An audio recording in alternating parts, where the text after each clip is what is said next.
the messages early on. If you're not able to join us, we've got family at home, looking after dogs, grandchildren, something like that. You can see the air of you, but keep your eyes up high to the right-hand side, because it's time now to welcome Marinell and on it today, Isabel Rattler.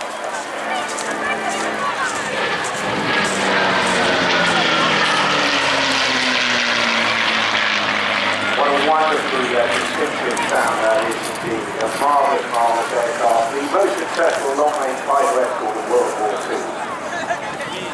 Wasn't an instant success at first. It was designed altogether by the British, related to American squadrons and American pilots, but it was British who in just 120 days put out the requirement to purchase more fighters. And the first of the Mustang range, the P-51s, were initially built with Allison engines, and they weren't too sharp at all at higher altitude, giving a bit under power, despite them working okay at lower altitude. So in 1942, very late on in that year,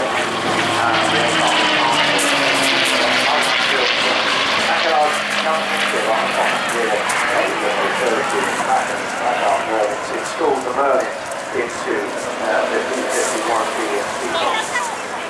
What a marriage that turned out to be, because then by just fine-tuning the design of the platform itself, the airframe with a bubble canopy and 6 guns, the P-51D turned into one of the most potent and iconic fighters of all time.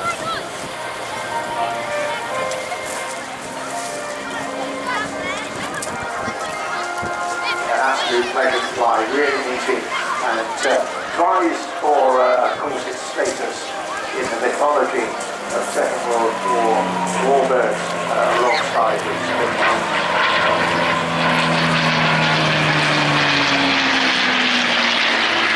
had incredible range of 2,000 miles, actually a huge transport of 1,000 meters internal, plus 850 meters of drops. Very impressive maximum level speed of just over 430 miles an hour at 25,000 feet, so the max guidance speed of 500 miles an hour. You'll hear the distinctive whistle sound coming from the airplane. Isabel pushing through the pace. Able to climb up to 1,000 miles. You take off, there's Marinell, that's manufactured. It's the North American Timberwood factory. The UK, believe on D-Day, 62, 1944. It's on initially to the 504th Fighter Squadron, part of the 331 Fighter Group of the very famous 8th Air Force. Placed under the command of a young pilot called Captain Bradford Stevens. More about him in a moment, because flying is today one of our many ladies, successful women in aviation, Isabel Rattler, who honed her skills in the aerobatic competitive world. Other aircraft, but did well in a big step in aerobatic championship herself and winning the Tiger Trophy to performance. And that was for any aerobatics during that particular country. Well, many others well, surprisingly, in addition to flying other heritage aircraft, aerobatic aircraft, she keeps current by training other people at the flight instructor on the Cirrus aircraft, and occasionally puts her say into a PC-12 as well, a lovely single turbine engine aircraft made by the Mustang.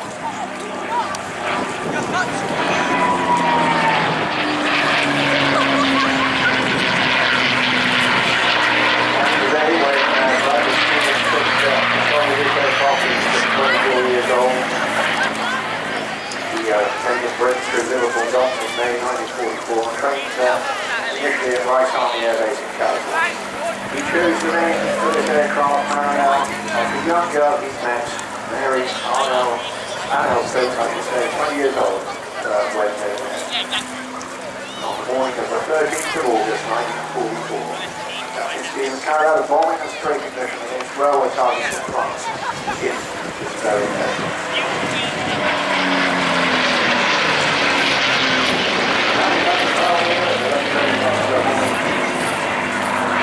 Combat reports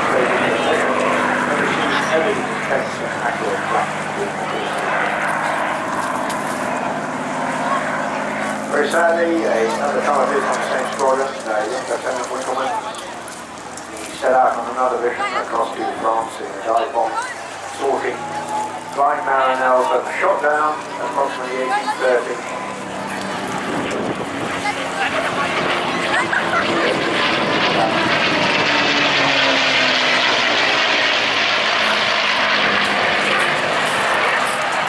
The aircraft, however, had 24 enemy planes down there. These one-door Harry 100 and 200 monorails. Absolute delight to fly real leisure, strong, beefy aircraft, and great on controls as well. Hugely effective, long-range escort stuff. Fighter, able to penetrate well into Germany as far as Berlin.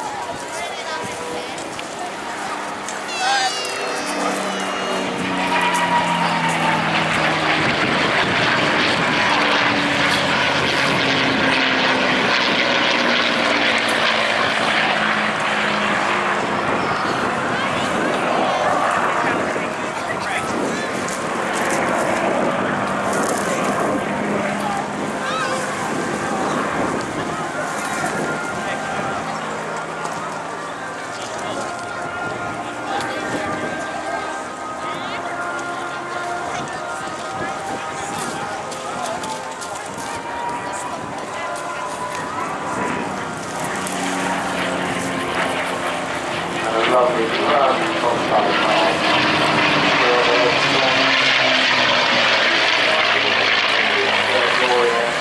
marvelous backdrop of the soldiers out there with the sun just beating down on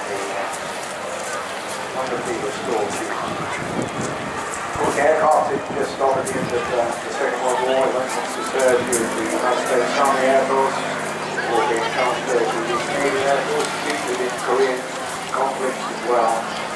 Well, just calling up the background there for her last pass, so please, you're down on the leaf there, give her a lovely wave off. All the pilots love to be acknowledged, they can't hear you of course, and it's just a great way of showing your appreciation for the work that they all do giving up their weekend to bring these wonderful and important heritage aircraft.